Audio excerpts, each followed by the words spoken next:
We've got him coming up, yeah. Andre and Inoki, I'm sure Inoki will definitely be in there. And Andre, it's just hard to get.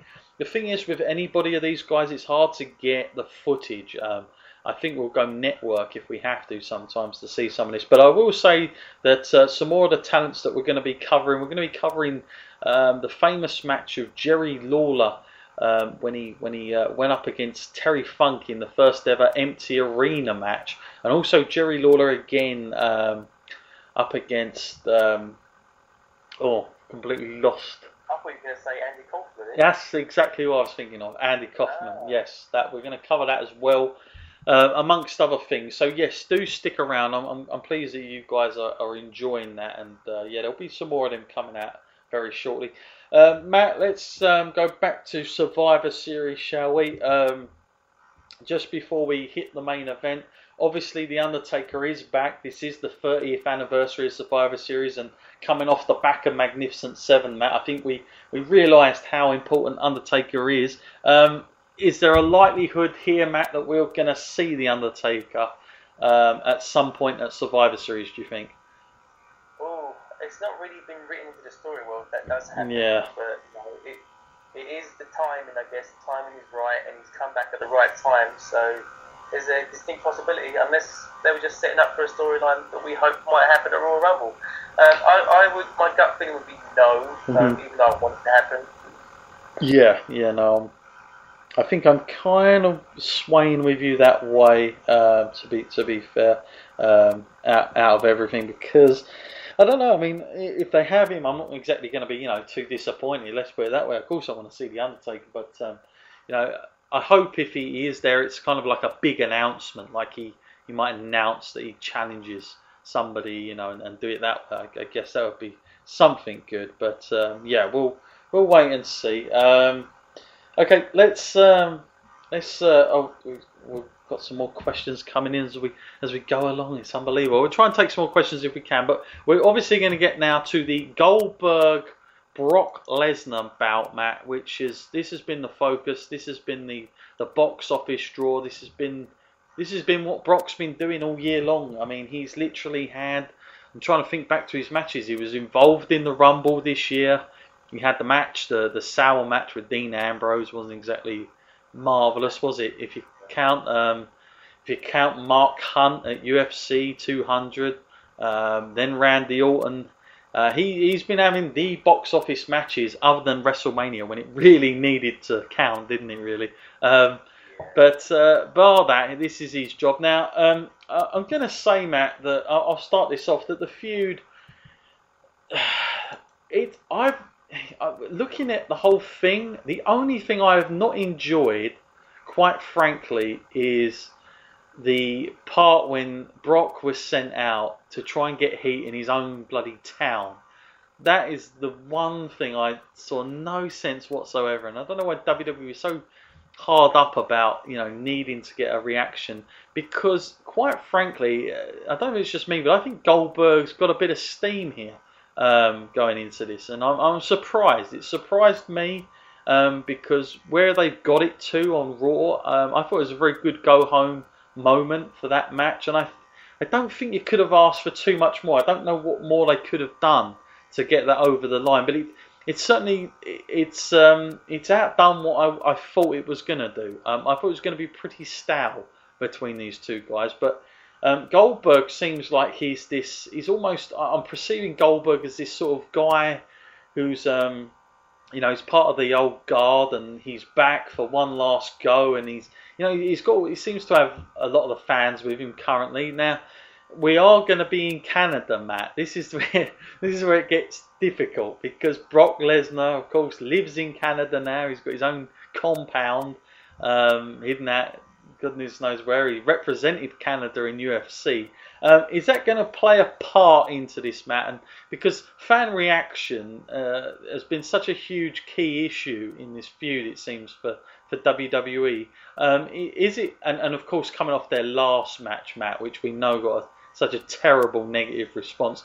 Have they done the best they can possibly do, Matt, at getting the momentum for Goldberg? And do you think there's still going to be some issues with this whole logic of babyface versus heel? Yeah, I mean, I I expected quite a 50-50 crowd myself. I think they did a good enough job of trying to get Goldberg over, and the fact that they kept on reiterating the fact that if you chant for Goldberg, it pisses Brock Lesnar off. The fact they kept saying that means people will chant because they want to see an angry Brock, because an angry Brock is a dangerous Brock. Mm-hmm. So I'm assuming and Paul Heyman probably will still do his bit of ringside, Mm-hmm. like getting the fans to cheer, even though he's trying to pretend he doesn't want them to. Yeah, that's just been the difficulty to watch.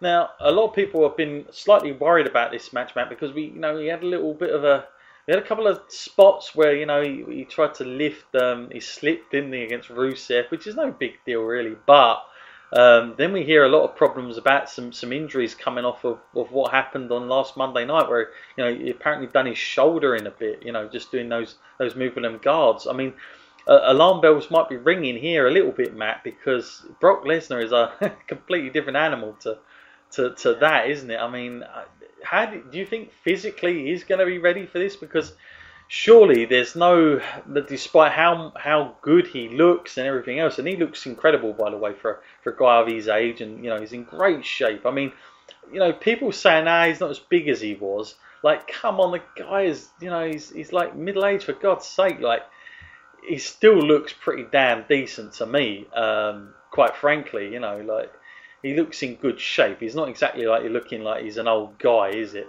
So, and listen, Brock Lesnar, even if he's against a guy who's like 20, he looks amazing. But that's just Brock Lesnar. So you're going to look small no matter what you are. And Goldberg, let's put it this way, he's been 12 years. He's a lot older than Brock. So I don't have a problem with how he looks, and I think he still does look intimidating, does Goldberg. I still think he carries that weight, and I know people were worried. Matt, what do you think about the conditioning of him, and also just his appearance in general? People concerned over that. I guess accidents can happen, and he looks better than any 50-year-old guy that I've seen, like walking around the street. Yeah.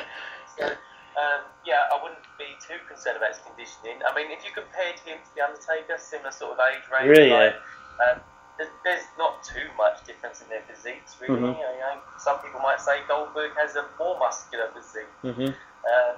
I don't think there's any worries on that. That's just normal, the way he looks for a guy that age. Well, not normal. Do you think people pick up on that, Matt? Because do you think they pick up on it because he was like the way he wrestles? He's like that Rusev style, what Lesnar was at one time, where is that just that hard hitting kind of warrior style, and that's the reason people look at the physique more. That's the problem, though, isn't it? Because with Undertaker, we've seen the transition, haven't we? His style has become more technical, hasn't it? Mm-hmm. He has slowed it down a bit, and he's not as much of a powerhouse as he used to be. Mm-hmm. So there is that angle to it, because that is the thing about Goldberg. His excitingness comes from his explosive power, and what we've seen with the slip-ups happening, it might be a good thing that WWE only booked him for a one-off match, because he might not be able to make it to a number 2 if Brock goes out there full on. I think Brock's going to have to seriously pull a few punches in this. Yeah, I can't work out. I mean, whoever is producing this better get it right, because after the last match they had, which was bloody awful, when all things considered, so they can't do. All you can say, Matt, is it can't get any worse. The only way is better, surely, because if it's worse than the last match, by God, it's going to stink. But they've got to get this right. I mean, I do think people are interested in seeing this. I do think there's more momentum than what I thought. I think this is I'm going to be quite frank, Matt. This is a bigger match than Brock versus Randy for me. This is a bigger match, despite Goldberg being out for so long. I think there's more threat from Goldberg than there was with Randy. That's just my take on it. And I was expecting by the time we got to SummerSlam that Randy, because they've done the build up so well for that match, but then you looked at the match, Matt, and it was just very one sided. They didn't have Randy sort of like much of a threat for Brock whatsoever. But I do kind of feel there's more threat for Brock in this, even though I kind of am almost 99.9% sure that the Brock's going over. There's a slight thing for me where I think, could WWE, give that one last go with Goldberg? Could it possibly be the end of Lesnar just for one? Could there be some shenanigans happen where Goldberg goes over? I just feel there's more threat with this, and they might make Goldberg a little bit more stronger than what Randy and previous Ambrose came off, for instance. In this, I think Goldberg is. I just hope they don't do too much at test of strength, but I would like to see something where, I said it before, where it might be that Brock can't suplex him a few times and Goldberg keeps countering it or something for as long as he can, and that just gets Brock wound up or whatnot, and that's kind of the story of the match. But Matt, do you think this is going to be short and sweet as well? I'd give it like the kind of standard Raw kind of time limit. I'd give it 12 minutes. Yeah. Yeah, I just can't see it being overly long. I think this needs to be short and sweet. If they can book something like they've done with Roman Reigns and Brock, that's the kind of match they need to go. That strong style, really intense, but not to the point where it's so slow like it was at WrestleMania 20. We need it. They've got to get off to a fast pace. I mean, whether it's like what Matt said, whether it's a spear out of the gates. Could probably be the most effective way they're going to get around that, and then they can save the jackhammer as well, like just as the spot that hasn't been used, and vice versa. So there's lots of ways going around this. Most people, other than we had a couple of emails saying that Goldberg, they think Goldberg going to win this. Is it absolutely definite that Brock wins this, or has anything changed your mind at all in the feud that you've seen any openings for, and that WWE might stick around with Goldberg a little bit more? Or do you think this is WWE very much Brock Lesnar is our guy until we say otherwise? I'd have to heavily go Brock, just purely on the basics that they can get a lot more out of Brock. He's got a lot more of a future ahead of him, and it's been a long time since someone has actually pinned Brock. So to give it to Goldberg would mean they'd have to do something with Goldberg. And as soon as they've stated many times that it's just a one-off deal, I would go Brock, because then in the future they could always go for the rubber match if necessary. If this one went down exceptionally well, there would always be that option. Yeah, I think if it was booked where, I don't know, Heyman gets involved or something, and it's not so clean, they can use Goldberg again. I mean, there's potential for that. Like, he's not going to, you want to try, if they know Goldberg's going to be around for another match, then they need to do a good job at protecting both of them. But Brock has to win, I feel.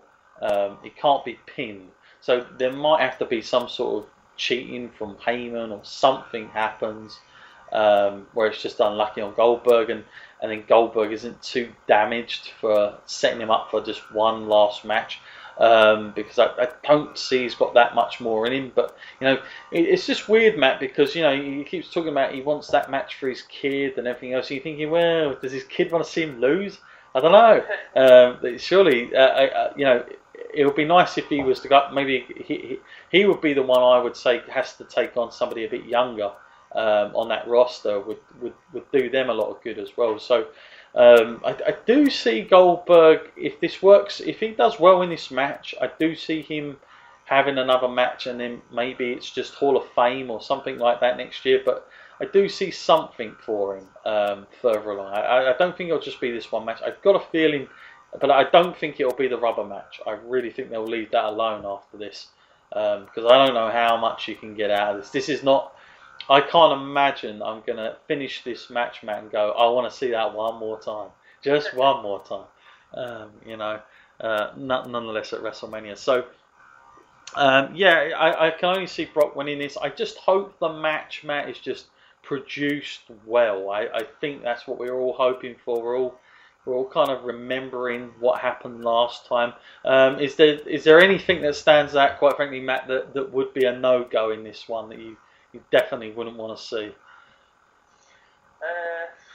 I just wouldn't want to see it go on too long. That would be Mhm. my main worry about this. Anything longer than 12 minutes is a bit of a worry because I have serious concerns over Goldberg's stamina for this, Mhm. and two, that I don't think at this point